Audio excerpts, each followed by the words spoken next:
Coming in at $90, this is the GKD Pixel II. It's a super tiny handheld for retro gaming, and I picked it up from Lit NXT. I also have this Trim UI brick that I got from Lit NXT. This one they sent me and I did a video on it. Really good consumer experience with them, and I felt like my next handheld I should buy from that company, so I did. And the reason I bought it is I wanted something smaller. As you can see, the screen's quite a bit smaller. There's only 2.4 inches with a resolution of 640 by 480. But I wanted something that's overall even smaller than the brick because I had a trip to Disneyland for my kids and I knew that I'd be in long lines and I wanted something that had good brightness, a small footprint, and I could just pick it up and play it for a few minutes at a time. You know, we were in line sometimes for an hour, but actually an hour and a half was probably the longest we ended up waiting for a ride. And, you know, I couldn't just stand there and play for an hour because I still had to help my kids with whatever was going on. Like they were, you know, fighting with each other or someone needed water or something or a snack. So I'd play for a couple of minutes and put it down. And it was a really good overall experience because it did exactly what I wanted it to do. And I knew there'd be compromises because it's so small that, you know, ergonomically, it's not going to be as great as something like the brick. And so like, for example, when I would play it, I'd hold it like this oftentimes so I could still reach L1 and L2. And then I would rest it on my pinkies like that, or sometimes I'd be a bit more in a claw position like this. And I was just sort of playing around with it. I played a little bit of Zelda, and so I was able to play like this without having to go to L1 or L2. Whereas with the brick, it's lighter and it's bigger, and you just don't need to do that. You have the L1 and L2 in the back. Well, there's some other buttons as well. So the brick is definitely, if you have the space, like maybe you're carrying a fanny pack or something, yeah, take the brick. But for me, I was just wearing my shorts and I just wanted to slip something in there next to my phone. I had my phone in a separate pocket, so I didn't have a lot of room to work with, right? I just want to slide it into a shorts pocket. This was perfect. Okay, so what we'll do in this video, I'll give you the specs and, you know, just show you a little bit about the operating system. I already made the point I wanted to make, which was why I bought it and how I was able to use it. But since we're here, let's talk more about it. One of the things I really like about this is the CNC milled aluminum chassis. This thing is super premium with a, like I said, aluminum design and what they call a durable finish. Now, I never dropped it or anything, but it's held up well. I'm sure there were a few times where I had some coins or keys next to it and there are no visible signs of scratches. You know, a couple little, maybe some residue from some dried fruit or something, but there's no scratches on this little device. So it's held up quite well. The screen is also in really good shape. Let me fire it up for you so you can see. So when I got this, I didn't have time to configure anything. I didn't get a chance to play with the settings or anything like that. So I was in a pinch where I was like, oh man, like I don't even know how to change the brightness, because there were some times where it was too bright in like a dark waiting room or a dark area. So I wanted to turn the brightness down and I couldn't know how to do it. And even now, I don't quite remember how I did it. Some combination of button presses and these rockers on the side. So let's try holding select and up.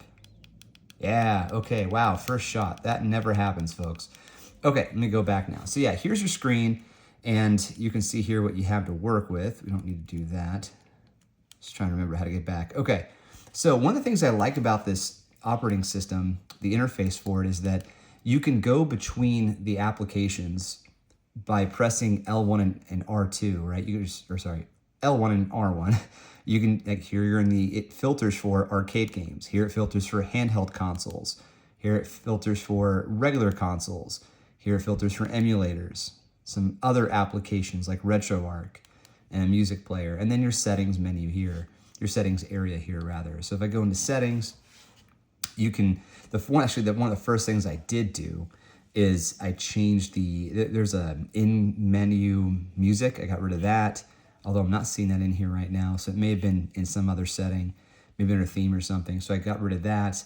And here it is. Yeah, turned off the music, turned off the sound, because I just didn't need that going on.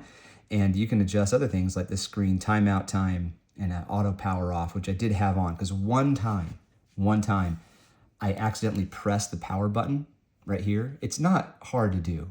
If you put your hand in your pocket, you could easily press the power button on accident. And at one point I picked this up out of my pocket and realized it was super hot. So I went back to make sure that auto power off was enabled. And yeah, no damage, of course, or anything like that to the device, but it just wasn't a good feeling as somebody who tries to take really good care of his stuff. Okay, specifications. So the CPU on this is the RK3326S. It comes with a 64 gigabyte card that has the games included. So you buy the handheld, you get a bunch of games in here. We can go through some of those. An 1800 milliamp hour battery. This is a tiny device, albeit with a tiny screen. Battery life, it was pretty good. I didn't play it a lot, just a few minutes here and there in those lines every day over the course of 5 days. So I did have to charge it midway through the trip, but now it's down to 15%. And I don't even know the last time I actually charged it, and I'm a week out from that trip. So I think battery life is probably pretty good. It's a 200 gram product in terms of weight. The dimensions are 6.2 by 8.1 by 1.7 centimeters. So if you want to see that next to the brick, here you go.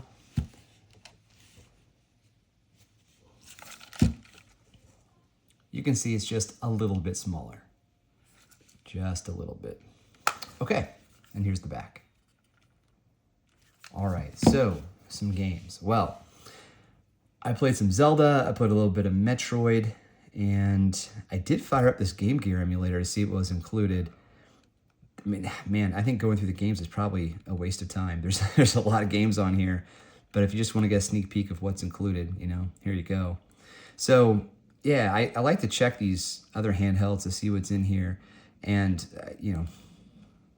it's solid. It's solid. There's a lot here. So, okay, that was my experience with the GKD Pixel II. It has its place. I think that if I were to go on a trip where I had a fanny pack or a backpack, I wouldn't take this one with me. I would take the brick or maybe even something else. There were times where, so I had my ROG Ally X with me on the trip, and there were times where I'm like, man, I just wish I had my Ally with me. But you can't take that to Disneyland, man. Like, no, it's not worth the risk of it getting stolen, right? Or dropping or something like that. But I wonder if there's something out there that's a compromise, right? Where you can play retro games or modern games even, and it's maybe a little bigger than the brick. Doesn't necessarily slip into your pocket, but you can slide it into a fanny pack. I wonder if there's something like that out there. I honestly don't know. I just don't know. I'll look into it. All right, thanks, folks. Catch you on the next one. Cheers.